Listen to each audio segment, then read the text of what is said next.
నమస్కారం ఈటీవీ 360కి స్వాగతం. ముందుగా ప్రధానాంశాలు.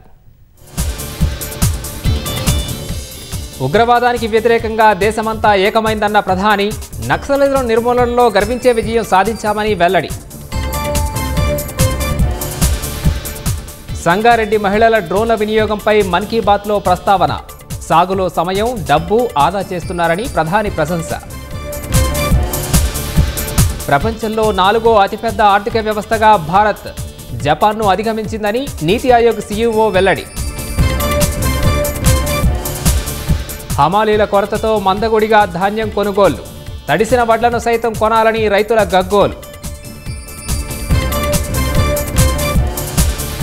ప్రజాస్వామ్యంలో ఎవరైనా కొత్త పార్టీ పెట్టుకోవచ్చు, కేసీఆర్ నాయకత్వంలోనే కొనసాగుతామన్న గంగుల కమలాకర్. సిరాజ్ సమీర్ను 3వ రోజు ప్రశ్నిస్తున్న ఎన్ఐఏ, విజయనగరం పేలుళ్ల కుట్ర కేసులో ముమ్మర విచారణ. ముగింపు దశకు సరస్వతి పుష్కరాలు, గవర్నర్ పుణ్యస్నానం రేపటితో పరిసమాప్తం.